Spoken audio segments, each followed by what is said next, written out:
করছি আমি মাহিপাল। সুপারিপাড়াকে কেন্দ্র করে হাইলাকান্দি জেলার মোহাম্মদপুরে উত্তপ্ত পরিস্থিতি। দুই পক্ষের মধ্যে সংঘর্ষের সময় পুলিশের উপরও হামলা হয়েছে। পুলিশের একটি গাড়ি ভাঙচুর করা হয়েছে। ঘটনাটি ঘটেছে হাইলাকান্দি জেলার লালা থানার অন্তর্গত মোহাম্মদপুর প্রথম খণ্ডে।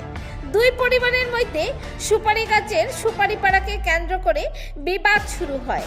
পরিস্থিতি নিয়ন্ত্রণে আনতে আব্দুল্লাহপুর আউটপোস্টে থেকে বিশাল পুলিশ বাহিনী ঘটনাস্থলে পৌঁছায়, কিন্তু পুলিশ পৌঁছাতে একদল লোক তাদের উপর হামলা চালায় এবং পুলিশের গাড়ি সম্পূর্ণ ভেঙে ফেলে। হামলায় পুলিশের গাড়ি চালক আহত হয়েছেন। আহত চালককে লালা প্রাথমিক স্বাস্থ্য কেন্দ্রে নিয়ে যাওয়া হয়েছে।